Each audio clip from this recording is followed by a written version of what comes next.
देखो, bulk modulus and compressibility, consider the uniform dilation.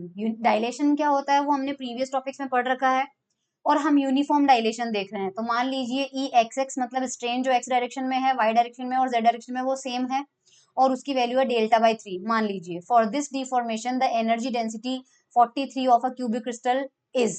सो 43 में जो हमारे पास लिखा हुआ है वो कितना आ जाएगा? 43 में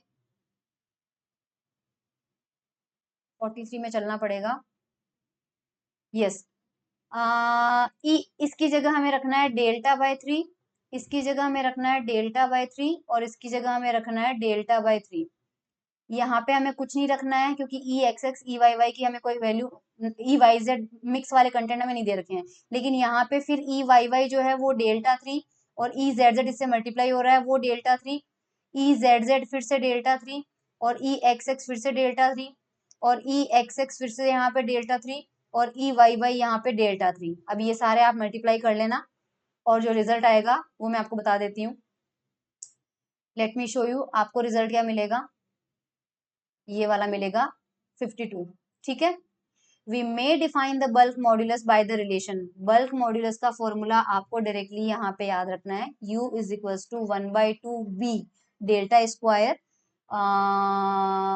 जहाँ पे U जो है वो हमारे पास एनर्जी डेंसिटी है, इलास्टिक एनर्जी डेंसिटी है, डेल्टा हमारे पास डिफॉर्मेशन है, और जो बीच में B है वो हमारे पास बल्क मॉड्यूलस है, which is equivalent to the definition minus P. Thermodynamics के अंदर बल्क मॉड्यूलस का फॉर्मूला हम जानते हैं minus V dP upon dV होता है। ये वाला फॉर्मूला थर्मोडाइनमिक्स में हम पढ़ चुके हैं।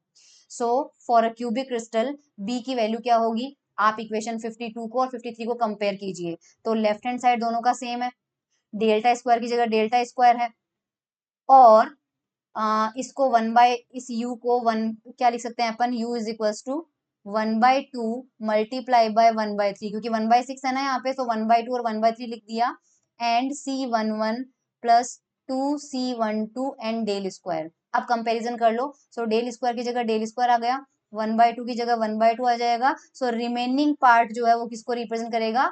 बल्क मॉड्यूलस को। सो बल्क मॉड्यूलस हमारे पास ये आ जाएगा 1/3 C11 प्लस 2C12। कंप्रेसिबिलिटी जो होती है वो बल्क मॉड्यूलस का इनवर्स होती है, तो कंप्रेसिबिलिटी हमारे पास हो जाएगा, इसका बिल्कुल उल्टा हो जाएगा, मतलब 3/C11 प्लस 2C12। करेक्ट? तो ये हमारे पास हो जाएगा, पर ये बहुत छोटा सा टॉपिक था इसलिए हम इसको कंसीडर नहीं करेंगे, लेकिन हाँ इलास्टिक वेविंग क्यूबिक क्रिस्टल हम अगले लेक्चर में करेंगे।